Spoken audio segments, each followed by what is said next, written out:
আগের দিনের কচুর ডাঁটা ঝালাইটা এত মজা হয়েছিল, তো লামিয়া বুড়ি কিন্তু আবার কচুর ডাঁটা নিয়ে আসছে, তো সেটাই ঝালাই করব।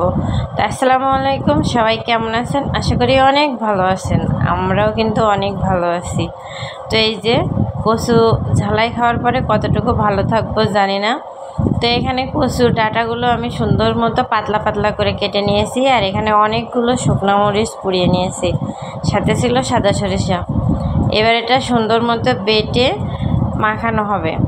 তার আগে এটা খাওয়া যাবে কি না আদৌ বলতে পারছি না, কারণ আগের দিনকার কচুর ডাঁটাটা বাড়িতে লাগানো ছিল, ওইটা গাল চুলকায় না, আর এটা বাগান থেকে উঠাই নিয়ে এসে।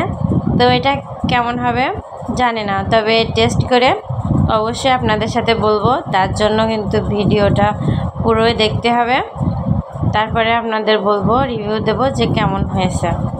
তো এখানে আমাদের এগুলো বেটে নেওয়া শেষ। এবার এটা সুন্দর মতো চেপে চেপে ধুয়ে নিব।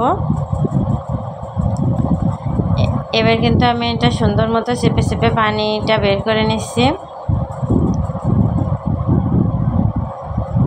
তারপরে একটু তেঁতুল ভিজিয়ে রেখেছিলাম, সেটা মিক্স করে নিব। এবার কিন্তু মাখানোর পালা, এটা সুন্দর করে মেখে নিব। এটা এবার একটু ভালো করে মাখিয়ে নিতে হবে। আর এখানে লেবুর পাতা ছিল, লেবুর পাতাও কিন্তু এখানে ছিল, আর একটু তেঁতুলের পরিমাণটা বেশি দিতে হবে, না হলে গাল চুলকাবে, খাওয়া যাবে না কিন্তু। তো এটা কিন্তু আমরা প্রথম ট্রাই করছি না, এর আগে অনেকেই খেয়েছে, অনেকেই ভিডিওটা দেখে হয়তোবা অনেক কিছু ভাবে। আর এখন কিন্তু কোনো কিছুই নেই, কুলির দিনও শেষ।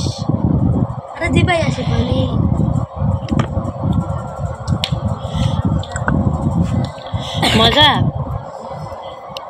একটু বেশি করে খা। বদমাইশ চুলকায়, সত্যি কথা বলবি, তুই খেয়ে দেখ।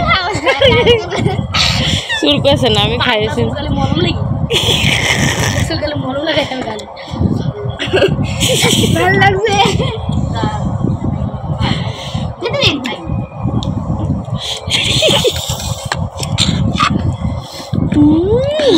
সেই স্বাদ, সেই স্বাদ।